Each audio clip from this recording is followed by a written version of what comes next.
Come back Indian ಥರ come back to CAG ಅಂತ ತುಂಬ ದಿನಗಳಿಂದ ಸುಮಾರು ಜನ ಕೇಳಿರೋದುಂಟು. ಫಿಲ್ಮ್ ಕಂಪ್ಯಾನಿಯನ್ ಸೌತ್, ಗಲಾಟಾ ಪ್ಲಸ್, ಅದಾದಮೇಲೆ ಮತ್ತೆ ಫಿಲ್ಮ್ ಕಂಪ್ಯಾನಿಯನ್ ಸೌತ್ ರೀತಿಯ ಚಾನೆಲ್ಗಳಲ್ಲಿ ಕೆಲಸ ಮಾಡೋದರಲ್ಲಿ ಕೆಲವು ಅಡ್ವಾಂಟೇಜಸ್ ಇವೆ, ಹಾಗಾಗಿನೇ ಮಾಡ್ಕೊಂಡು ಬಂದಿದ್ದೀನಿ. ಅದರ ಜೊತೆಗೇನೆ ಈ ಚಾನೆಲ್ಗೂ ಕಾಂಟೆಂಟ್ ಮಾಡಬೇಕು ಅನ್ನೋ ಆಸೆ ಮುಂಚಿನಿಂದಲೂ ಇತ್ತು, ಸಮಯ ಇರಲಿಲ್ಲ. ಈಗ ಸಮಯ ಸಿಗ್ತಾ ಅಂತ ಕೇಳಬೇಡಿ. ಈ ಒಂದು ವಿಮರ್ಶೆಯ ಮೂಲಕ ಆದಷ್ಟು ಕನ್ಸಿಸ್ಟೆಂಟ್ ಆಗಿ ಇರೋಣ ಈ ಚಾನಲ್ನಲ್ಲೂ ಅನ್ನೋ ಒಂದು ಆಸೆ ಇದೆ. ಪ್ರಾಮಿಸ್ ಮಾಡ್ತಾ ಇಲ್ಲ, ನೋಡೋಣ. ಈಗ ಇಂಡಿಯನ್ 2 ವಿಚಾರಕ್ಕೆ ಬರೋಣ. 2015ರಲ್ಲಿ ಶಂಕರ್ ಅವರ ಒಂದು ಚಿತ್ರ ಐ ಅಂತ ಅದರ ಹೆಸರು, ಅದು ಬಿಡುಗಡೆ ಆಗಿತ್ತು. ವಿಕ್ರಮ್ ಅವರು ಅದರ ಹೀರೋ. ಆ ಚಿತ್ರವನ್ನು ನೋಡಿದ ಮೇಲೆ ಇದು ನಿಜವಾಗ್ಲೂ ಶಂಕರ್ ಅವರ ಚಿತ್ರವ, ಹೀಗಿದೆಯಲ್ಲ ಅಂತ ಯುನಾನಿಮಸ್ ಆಗಿ ಎಲ್ರಿಗೂ ಅನಿಸಿತ್ತು. ನನ್ನ ಪ್ರಕಾರ ಆ ಚಿತ್ರದಿಂದಲೇ ಶಂಕರ್ ಅವರು ಔಟ್ ಆಫ್ ಫಾರ್ಮ್ 2.0 ಕೂಡ ಸೇರಿಸಿ. ಇಂಡಿಯನ್ 2 ಟ್ರೇಲರ್ ಬಂದ ಮೇಲಂತೂ ಎಲ್ರಿಗೂ ಹೆದರಿಕೆ ಇನ್ನೂ ಹೆಚ್ಚಾಯಿತು. ನಾನು ಕೂಡ ಒಂದು ಟ್ವೀಟ್ ಹಾಕೋಣ ಅಂತ ಇದ್ದೆ. 2015ರಲ್ಲಿ ಬಂದದ್ದು ಐ, 2024 ಇದು I2 ಇಂಡಿಯನ್ 2 ಅಂತ. ಆದರೆ ಕೂಸ್ ಹುಟ್ಟೋಕೆ ಮುಂಚೆನೆ ಕುಲಾವಿ ಹೊಲಿಯೋರು ತಪ್ಪು ಅಂತ ಮಾಡಲಿಲ್ಲ. ಸೋಷಿಯಲ್ ಮೀಡಿಯಾದಲ್ಲಿ ಒಂದು ಕ್ಯಾಂಪೇನ್ ಶುರುವಾಗುತ್ತೆ. ಆ ಕ್ಯಾಂಪೇನ್ಗೆ ಬೇರೆ ಬೇರೆ ರಾಜ್ಯದವರೆಲ್ಲ ಫೋನ್ ಮುಂದೆನೋ ಕಂಪ್ಯೂಟರ್ ಮುಂದೆನೋ ಕೂತ್ಕೊಂಡು ಟೈಪ್ ಮಾಡಿ ಆ ಕ್ಯಾಂಪೇನ್ನಲ್ಲಿ ಪಾರ್ಟಿಸಿಪೇಟ್ ಮಾಡ್ತಾರೆ. ಅದು ವೈರಲ್ ಆಗುತ್ತೆ, ಅದರಿಂದ ಒಂದು ಮೂವ್ಮೆಂಟ್ ಶುರುವಾಗುತ್ತೆ. ಆ ಸೋಷಿಯಲ್ ಮೀಡಿಯಾ ಪೋಸ್ಟ್ಗಳು ಸ್ಕ್ರೀನ್ ಮೇಲೆ ಪಾಪ್ ಆಗ್ತವೆ.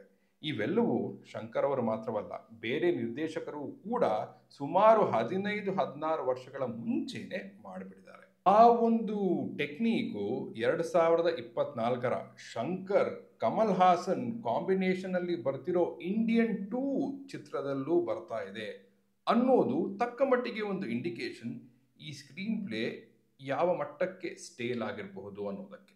1996ರ ಇಂಡಿಯನ್ ಚಿತ್ರದ ಕೊನೆಯಲ್ಲಿ ಸೇನಾಪತಿ ಇನ್ನೂ ಬದುಕಿದ್ರು. 2024ರ ಇಂಡಿಯಾದಲ್ಲಿ ಕರಪ್ಷನ್ನು ಇನ್ನೂ ಬದುಕಿದೆ.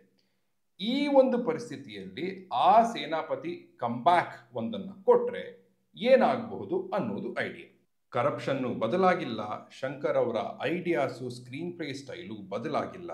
ಅದೇ ಪ್ರಾಬ್ಲಮ್. ಅದೇ ರಸ್ತೆಯಲ್ಲಿ ನಿಂತು ಯುರಿನೇಟ್ ಮಾಡೋದು, ಕಸದ ಲಾರಿ, ಎಜುಕೇಷನ್ ಲೋನು, ಹೋಟೆಲ್ ಮಾಲೀಕ ಊಟದಲ್ಲಿ ತೋರಿಸುವ ನಿರ್ಲಕ್ಷ್ಯ, IT ರೇಡು ಎಟ್ಸೆಟ್ರಾ ಎಟ್ಸೆಟ್ರಾ, ಅವೆಲ್ಲವೂ ಇನ್ನೂ ಇವೆ, ಇಲ್ಲ ಅಂತಲ್ಲ.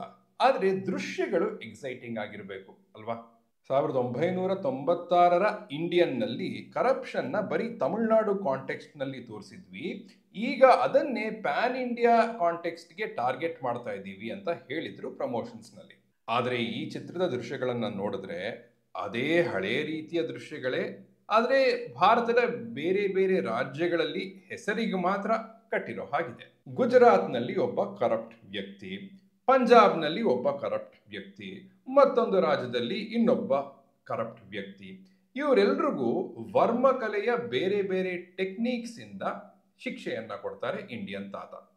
ಅನ್ಯನ್ನ ಫಾರ್ಮ್ಯಾಟ್ನಲ್ಲೇ ಒಂದೊಂದಕ್ಕೂ ಒಂದೊಂದು ಹೆಸರು. ಬರವಣಿಗೆ ಆಗಲಿ, ದೃಶ್ಯಗಳ ಸಂಯೋಜನೆ ಆಗಲಿ, ಎಲ್ಲವೂ paper thin. Emotional depth zero.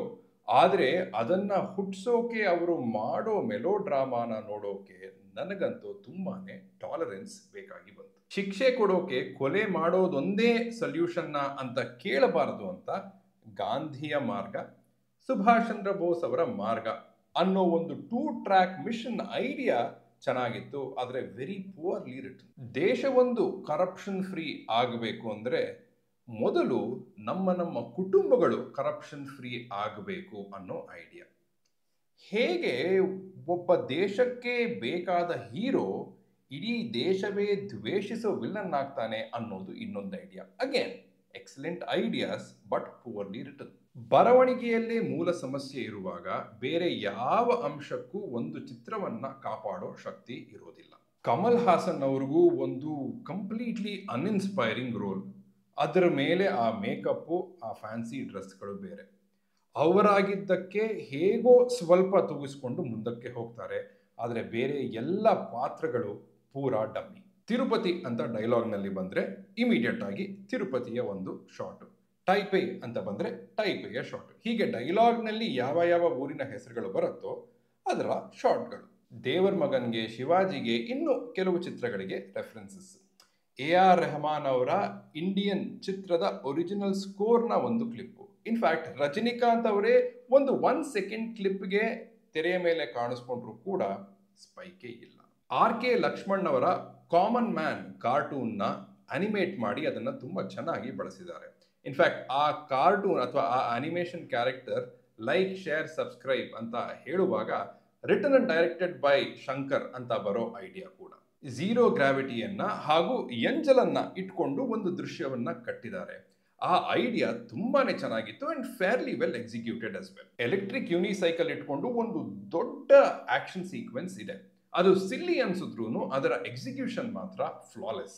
ಅದೇ ಹೀಗೆ ಹೆಕ್ಕಿ ಹೆಕ್ಕಿ ತೆಗೆದ್ರೆ ಈ ಥರದ್ದೊಂದು 2-3 ಸಿಗುತ್ತವೆ. ಇದು ಕೆಟ್ಟ ಫಿಲಮು, ಲೇಜಿಯಾಗಿ ಮಾಡಿರೋ ಫಿಲಮು ಅಲ್ಲ, but it's unfortunately ridden with dated and shallow writing. ಈ ರೀತಿಯ ಒಂದು ಸ್ಕ್ರಿಪ್ಟನ್ನು ಇಟ್ಕೊಂಡು ಹಾಡುಗಳಲ್ಲಿ ನಾನು ಹೇಗೆ ಖರ್ಚು ಮಾಡ್ತೀನಿ ನೋಡಿ, ಸಾವಿರಾರು ಜೂನಿಯರ್ ಆರ್ಟಿಸ್ಟ್, ಸಾವಿರಾರು ಡ್ಯಾನ್ಸರ್ಸ್ನ ಸ್ಕ್ರೀನ್ ತುಂಬ ತುಂಬಿಸ್ತೀನಿ ಅಂತ ಪ್ರೇಕ್ಷಕರನ್ನ ಮೋಸ ಮಾಡೋದು ಒಂದು ರೀತಿಯ ಕರಪ್ಷನ್ನೇ ಅನ್ಸುತ್ತೆ. ಕಮಲ್ ಹಾಸನ್ ಅವರು ಇಂಡಿಯನ್ 3ಗಾಗಿ ಇಂಡಿಯನ್ 2ನ ಮಾಡಬೇಕಾಗಿ ಬಂತು ಅಂತ ಹೇಳಿರೋದು ತಕ್ಕ ಮಟ್ಟಿಗೆ ನಿಜಾನೇ ಅಂತ ಅನ್ನಿಸ್ತು ಚಿತ್ರದ ಕೊನೆಯಲ್ಲಿ ಇಂಡಿಯನ್ 3 ಟೀಸರ್ ಬಂದಾಗ. ಅದರಲ್ಲಿ ಡಿ-ಏಜಿಂಗ್ ಹಾಗೂ ಪ್ರೀ ಇಂಡಿಪೆಂಡೆನ್ಸ್ನ ಒಂದು ಫ್ಲ್ಯಾಶ್ ಬ್ಯಾಕು ಇತ್ತು. ಆದರೆ ನಿಜವಾಗ್ಲೂ ತುರ್ತಾಗಿ ಡಿ-ಏಜ್ ಆಗಿ ಅವರ ಗೇಮನ್ನು ಚೇಂಜ್ ಮಾಡ್ಕೋಬೇಕಾಗಿರೋದು ಶಂಕರ್ ಅವರೇ.